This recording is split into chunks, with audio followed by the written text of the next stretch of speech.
Okay, wonderful. We learned, I'm sure you remember, in the Sikha, but we'll remind ourselves. We learned in the Sikha of the Rebbe that Gimel Tammuz and Gimel Tammuz, the holiday of Gimel Tammuz, that was when the previous Lubavitcher Rebbe, it was announced to him that he was leaving prison. He was not under the threat of death anymore, and he was going to exile. And this was really the beginning of his redemption, like we said. And because the previous Lubavitcher Rebbe, he was the Moshiach, and all Judaism, in fact, the whole world depends on Moshiach, just like we finished learning, encouraging the Jews to do Torah and the commandments, bringing blessing into the world. So the Moshiach being put into prison is pretty bad. And that he got out was pretty good. That's what we celebrate on the 12th and the 13th day of Tammuz, which will be in another less than 2 weeks. But the 12th and 13th day of Tammuz, that was the one the Rebbe was completely freed from the clutches of the communists. So why did it happen? Why did it begin on the 3rd? Why couldn't they just free them on the 3rd? Why did it have to be this gradual process? What's this idea of gradual processes, right? That first of all, they freed them a little bit, and then they freed them a little bit more, and then a little bit more. So we celebrate like the beginning of this little bits. So, well, we can ask the same question about the staff of Aaron. The staff of Aaron, it said that it grew flowers, right? You all know the story that the Jewish people were complaining against Aaron. They said that maybe Aaron doesn't deserve to be the high priest. So Moses said, okay, take a representative from each tribe, each of the 12 tribes of Jews, and everybody bring a stick. Aaron will bring his stick, a staff. Everybody write their name and the name of the tribe on the staff, and we'll put it into the holy temple, and tomorrow we'll see if there's any results. They did it, they took it out, and sure enough, on Aaron's staff, all the other staffs were staffs. They were regular staffs. And Aaron's staff, it had flowers and buds and fruits. So he said, what do you have to have flowers and buds? Just have fruits. What do you have to have the flowers and the buds and the fruits to show the whole process? What's the point? Says the Rebbe, there's another miracle that happened on the 3rd day of Tammuz, and that is that Joshua, when he was conquering the land of Israel, it took him 7 years to conquer the land of Israel. So he conquered the land of Israel. He was fighting against all these terrible enemies that it was outnumbered, who knows, 500 to 1. And he won a couple of amazing battles. He took over Jericho, and then 5 huge armies attacked him. And with the help of God, God rained down rocks on them also, as he was winning the battle, but it was starting to get nighttime. You can't fight at night. So he asked God, stop the sun, and God stopped the sun, and he made it. So the Rebbe said, here we have the same type of a thing. Why couldn't God just have made it that he won the battle immediately? What did it have to be this whole big process that they first of all, he stopped the sun, and then he could fight a little bit more, and then so he could fight more. What do you have to just burn them up, or what the enemies just kill them all immediately? What did it have to be? Why this process? What does it have to be a process? Right? Because these things were all miracles from God. So because they were miracles from God, so you think that God would do it in a way that it was 100% miracle. That we didn't have anything to do with it. All of a sudden, all the enemies dropped dead. All of a sudden, the staff popped up these almonds. All of a sudden, the previous Rebbe just got out. Oh, 1 second. Why did it have to be this long process of, little by little going on? So the Rebbe said that, let's ask a better question here. Look, why does God create nature in a natural way? According to Chassidut, the Baal Shem Tov pointed out that God is creating the world every single second. Brand new, which is totally unnecessary for God. Why couldn't God just create the world a long time ago, 1 billion years ago, whatever, 1 trillion years ago, 1,000, whatever it is, and just kick the world off with this infinite power and set the laws of nature, and then the world just sort of coasts and spins around and everything? Why not? That's what all the scientists say, even the religious scientists. God created the world a long time ago, and the world is just sort of, row your boat. It's just gently down the stream. The world is just sort of, floating around on the. Why can't God do it that way? Why does he have to create the world all the time, every single second, every single instant? So the Rebbe said the whole point is that when a Jew does a commandment and he makes a blessing, for instance, so he becomes a partner with God in creating the world now. It's not that the world was created back then and God doesn't need any partners, right? God is creating us right now. He's doing it every second. And when we do a commandment or when we praise God or whatever, so we become his partners right now in this natural process that God is making the world. So that's also what we can hint at that by Korach. The word Korach has the same letters as Chukar. Chukar is next week's Torah portion. It has Chok are the two, these two letters are common to both Korach, it's the first and the last letter of Korach, and the word Chukat. Chukat are special commandments that you can't know the reason to. So it says that's Chok. Chok means pure godliness. Pure godliness revealed in the commandments, pure godliness. It says Korach had pure godliness and the Torah has pure godliness. Both of them are chok. The difference is that the word chukat, there's the letter resh. See how the letter resh, but it's got a line here over there that turns the resh into a tuf. By Korach, it has the resh, right? The letter Korach is the same thing. Kuf, resh is in the middle, tuf. It's the same letters as chukat, but just chukat, the resh has the stick here. Says the Rebbe, the stick is the whole big difference. Korach didn't want to bring more godliness into the world, into our day-to-day lives. He said the world is okay the way it is. It's finished, frozen. It's Korach. He didn't want to have this leg to draw the resh, which corresponds also to God's thought and God's speech, into God's action. Didn't want to draw it into the world. So that's the difference. Korach was chok, godliness, pure godliness, the highest level, like we just finished learning, is yitzhar. But he didn't want this stuff to come down into the world. And that's the whole thing. Even when God makes a miracle, he wants the miracle to come into the world, that we should feel it. According to this, we can say that that's the miracle of the sun in Givon should stand still. That's the miracle of Yoshua. The intention of the miracle of Yoshua was, not to totally go outside of nature. Not to totally, like the miracles that were in the 10 plagues in Egypt, totally outside of nature, right? All of a sudden there was hail and there was fire inside of the hail, things that just didn't make any sense whatsoever. Ella, not those type of miracles. God wanted to make a new type of miracle. They were coming to the land of Israel, that the miracle will help the Jews to win the war. Shekashura, at least a little bit, also to nature. That the sun stood still, this is a little bit natural, right? What does it mean a little bit natural? God could have made the victory of the war by means of just all the enemies dropping dead. That's such a big problem. They could have all dropped dead. Or God could have just put it into their minds and they all could have just, became infantile, make lobotomies on them. They'll all just sit down and start singing nursery rhymes or something like that. They won't know how to use their swords. God could have done anything he wanted to. No, God made the sun stand still, big miracle, in order that Yoshua would win the battle. He had to fight the battle. It says, even in this war, Hashem, that God fought for the Jews, but nevertheless, it had to be in a natural way. In other words, they needed the light of the sun in order to win. The Rebbe said earlier, it could have been that the sun set, but they just had the ability to see, right? They had the ability to see in the dark, like it was in the plague of darkness.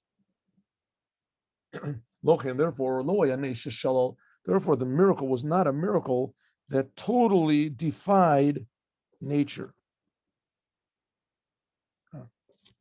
Sheshala Lagamri at the Milchama, it wasn't a miracle that totally defied nature, that made it unnecessary to. What was this? Oh, that it made the war unnecessary. Ella, nature it just helped him in the miracle in the war. This was the preparation and the, how do you say, the fixing up for the win, for the victory was by means of the miracle that the sun stood still. But this itself, the miracle itself, did not bring the miracle, did not bring the victory. I'm sorry. After Sha'ir or a Yom TV, after the light of the sun continued shining, Yeshua still had to run after, pursue, and to defeat the enemy in a natural way. Similarly, also, and even more, it's more logical to say that the miracle itself, that the sun stood still, was in a way that was attached to the nature of of astronomy, of how the sun moves. It wasn't just that the sun stopped, but rather that the whole entire heavens stopped. Nature stopped for a moment. Namely, that not just the sun and the moon stopped, but all of the stars and all of the whatever is the mazel, all the stars and all the whole configurations of heaven, Mahalach Gilgal Yomi. In other words, the whole entire movement of the heavens stopped. All of Gilgal Kashura and Mahalach Hashemesh, anything attached to astronomy, it stopped.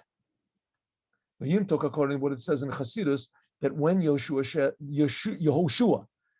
Shemesh begivon dome, it says the sun in Givon should be stopped, and Yureach be'emak Ayalon, and the moon in the valley of Ayalon, by means of that the sun and the moon stopped. That it says, why is the sun, the parenthetical statement, parentheses, why does it say, why did the stars move around in the heavens? Why do they move around? So science has their answer, and whatever it is, it was the Big Bang, and there's a gravitational power, or centrifugal force, centripetal, whatever it is, they have their answers. But according to Judaism, the Rambam says, the Maimonides says, that the reason that the stars and the planets, especially the planets, that they are really living entities and they have souls. And just like the angels have souls. And the stars, they bow down to God. And that's why they move from the east to the west. They're bowing down, it says, to the Shekhinah, to the west, just like in the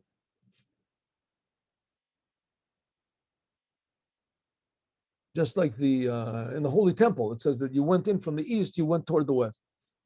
That's where the Shekhinah was, the holy. That's where the stars move. So it says that the stars stopped their singing and bowing down to the Shekhinah, to God's presence. They stopped. Dome, that's what it means. The sun was quiet. It says Shemesh begivon dome. The sun's it stood still, but also the word to be still also means to be quiet, right? That's what dome means, to be quiet. It was quiet from singing its song. Everything in the world has a song that it sings to the Creator constantly. That's the vibrations, whatever you want to call it, the harmony that keeps it. As Yeshua wanted to stop also the influence that the sun had for the non-Jews. She'imam nachim. The Ovdim et Hashemesh, the non-Jews have a big, I don't know if you can say that they still do, could be, maybe that's the whole point, but it used to be that they had a big thing with the sun worshiping. That was the Baal. That was a big god in Israel, very popular by the Jews. The Jews took it from the non-Jews, called the Baal. They worshiped the Baal. There was also Baal Por, that was different, but there was Baal. And the Baal was a sun worshiping thing. That was the whole thing with how do they call it? Elijah the prophet, Eliyahu Navi. was it Elijah, right? That he stood up on Mount Carmel and they all were worshiping the Baal. That was worshiping the sun. And there's also some of them that worship the moon. Kochavim Mazolos. Even to this day, non-Jews are referred to in the biblical term, in the Talmudic term, akum. Those who serve avode kochavim Mazolos. They serve the stars. In any case, all Yadei by means of this, Nifalg also this also brought a victory in the war. By means of stopping the sun, it also weakened the power of those who worship the sun, and that enabled them to win the battle. Alpiza, according to this, Mistaber Yota, we can say that by means of the fact that the sun stood still and the sun was quiet, Ne'atzar, there was stopped not just the sun and the moon, but all of the stars, all of the Bishara Gilgulim, the whole entire heavens. And similarly, we can also say that that's the miracle of the third day of Tammuz, Gimel Tammuz, in 1927, together with the fact that on the third day of Tammuz was the miracle that it was above nature. The previous Rebbe, to get out of Stalin's prison, it's like getting out of the mouth of a hungry lion, right? Who gets out of Hayatalo Hashpa B'Teva Gufa? It had an effect on all of nature. That all of nature, not just the guards there or whatever, all of nature agreed to this miracle. Just like not only the sun stood still, but all the heavens stood still. As also when the previous Rebbe got out of prison, so it's all of nature agreed to this. It says like when the Jews went over the Yam Suf, they went over, it says all the water in the world split. All the water in the world split. And especially in the beginning, this was a miracle in nature. And especially the miracle, it was like the miracle of Parach Mate Aaron.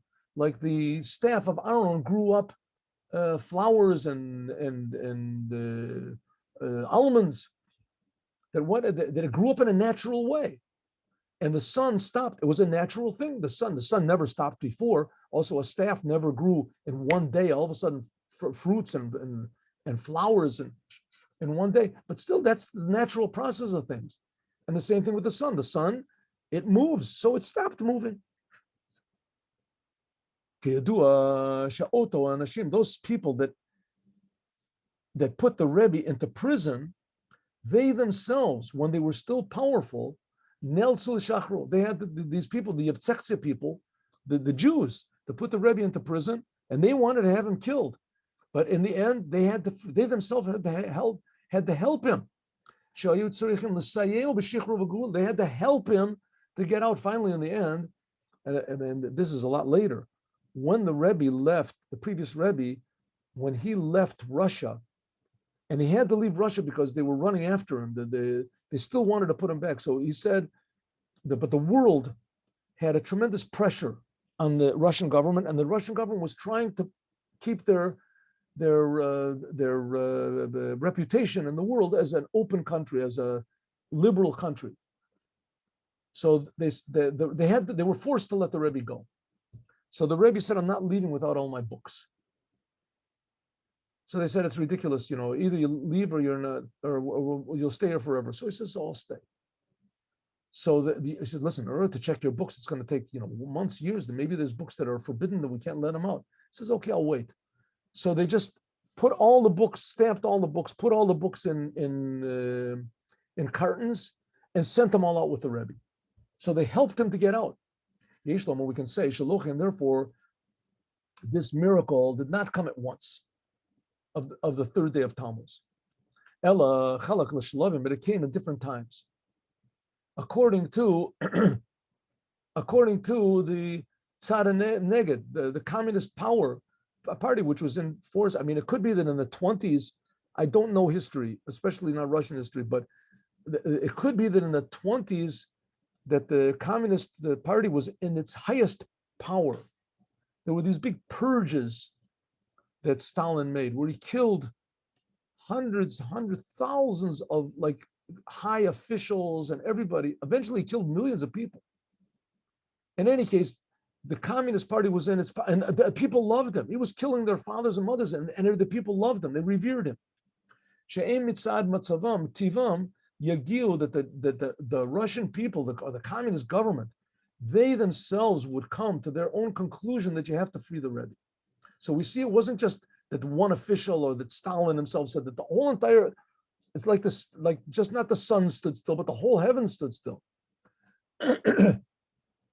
So therefore, there was a gradual process, beginning with the decree of from the opposite, from death to life, and then he went to this city of refuge in Kostroma until finally they let him go totally. But afterwards, nevertheless, this country was still, the country of Russia was still powerful, and it was powerful. And it also was opposed to Judaism, right? Opposed to Judaism. Therefore, when did it happen? When? A long time, until finally, in the end, what, in 1990, they decided themselves, this was already, 1990, this was 63 years after the Rebbe was freed. They decided, and that the Harshot l'bnei Israel litnaeg b'chavshut b'kol inyanei yadut. All of a sudden there came, what was it, Gorbachev, and he said, anybody can do anything they want to. You can leave Russia if you want to. Judaism, you can, all of a sudden it popped up Chabad houses all over Russia. That the Rebbe sent shluchim, went to Russia, and there was all of a sudden huge Chabad houses, and the Russian government helped. Also to allow Jews to just go out. It was an unheard of thing. So what are we saying? That the process that began with the previous Rebbe getting out of Russia affected all of the communism until finally we saw it in, what was it? I think it was 1990, that they just dropped the whole Iron Curtain. That's it. There was no more communism. In these very days, this was 1991, right? The Rebbe spoke this in 1991.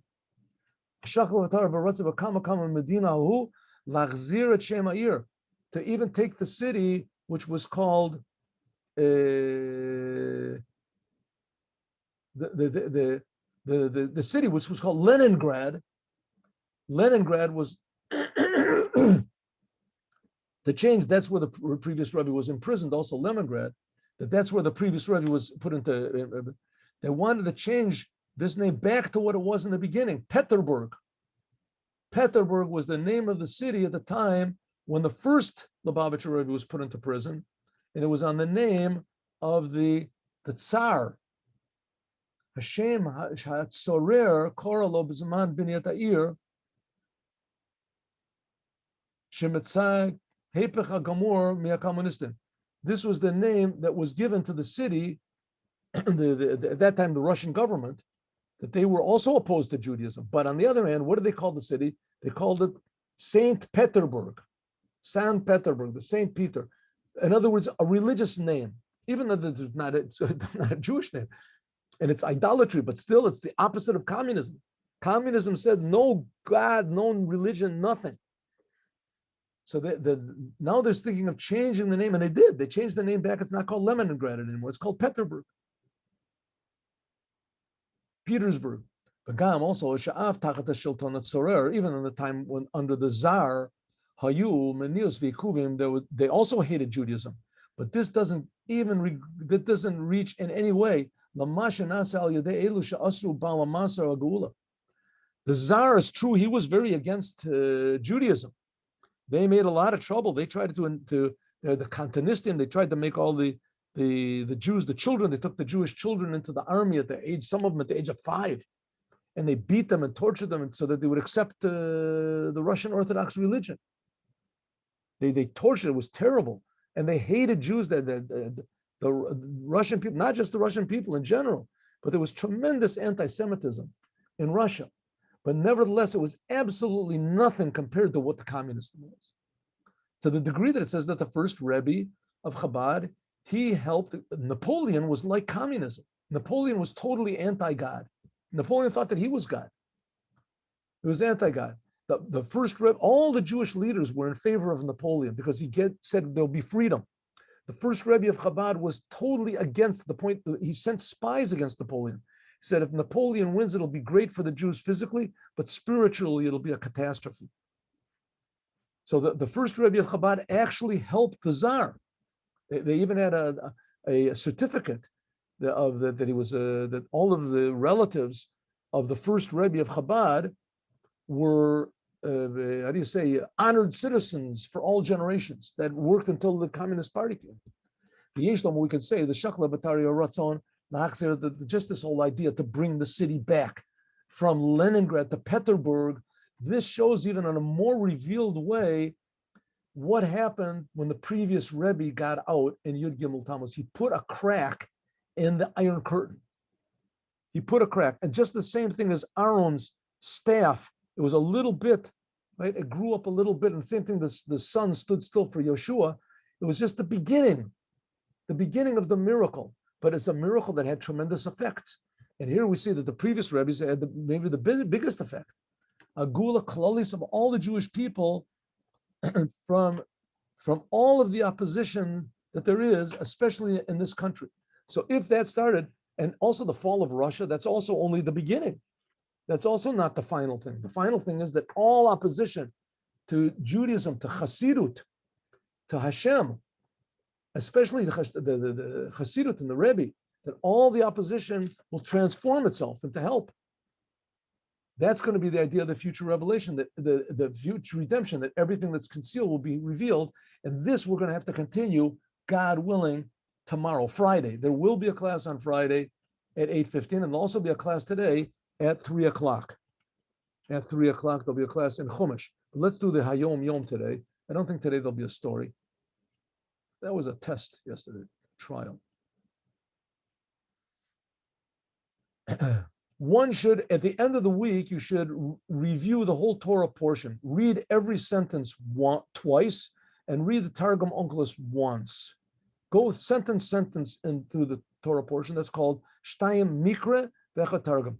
Verse by verse. Some people don't do that. Some people, they read the whole thing twice and then they read the Targum once. We also review the Haftorah.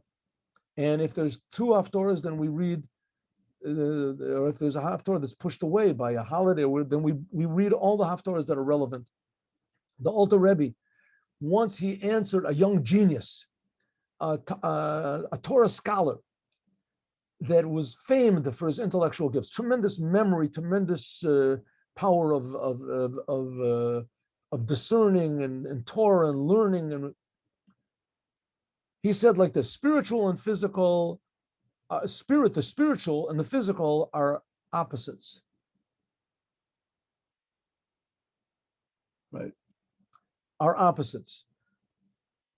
A person that has a spiritual, very strong or whatever, usually detracts from the spiritual. In material matters, a person who is satisfied with his lot is a very good thing. But a person that's not lusting after other people's things, you're satisfied with a little bit, that's a very good thing. You know, you want to be rich, you want to be famous, you want to be, that's okay. But if you're satisfied with what you have, then that's a very good thing to be satisfied. Because if you're not satisfied with what you've got, you'll never be satisfied with what you get, because you'll always want more. A person who's satisfied with what he has, that's a very good thing. That's in the physical. But if a person has this, I mean, a person that's satisfied physically with what he has, then he can retain the highest levels. Right? Even people that were, God forbid, in concentration camps, in the worst, but they said, okay, what I have to find out a way to be happy with what I have. I have to try to get out. I have to leave. But nevertheless, if I don't get out, I shouldn't be totally broken. I've lost my freedom. I've lost my health. I've lost my money, but I shouldn't lose my good mood. I should be happy with what I've got. To be happy with what you have is a wonderful thing, and that will free you to attain very high levels in spirituality. But in spiritual matters, to be satisfied with where you're at is the worst thing possible. That was Korach, to be satisfied with what you've got. And this leads, God forbid, to a person falling down totally and distancing himself from Torah and the commandments. A person should never be satisfied with what he has spiritually. Have a good day with Moshiach now.